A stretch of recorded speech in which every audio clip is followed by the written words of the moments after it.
Музика, стил, изтънченост, страст и емоция. Всичко това се съчетава с пълна сила в салсата. Тръгва от САЩ през 60-те години на 20 век, когато карибските имигранти, мечтайки за своите ритми, продължавали да танцуват, за да се чувстват свободни. В превод от испански салса означава сос, в истинския си смисъл, защото салсата е смесица от много стилове, звуци и инструменти.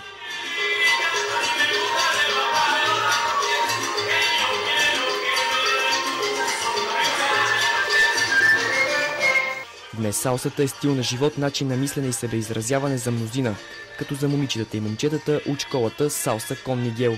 В нашата школа се преподава предимно, се започнало с кюбан стайл, истинския кюбан стайл, като във времето сме развили и други стилове, като LA, Ню Йорк. Петте най-добри двойки от школата ще представят България на световното първенство по салса, което ще се проведе през декември в Орландо, Флорида.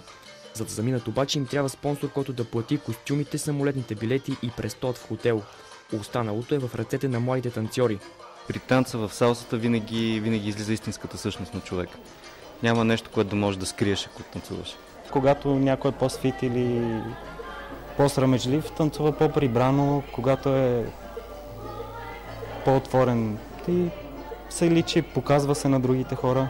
Неподправената салса е спонтанна, темпераментна и сложна музика, а танцът е жив и сексапилен. Той може да бъде доста бавен или наистина бърз, а и ритъмът може да се променя по време на песента. Имаш допир с много хора, примерно от противоположния пол.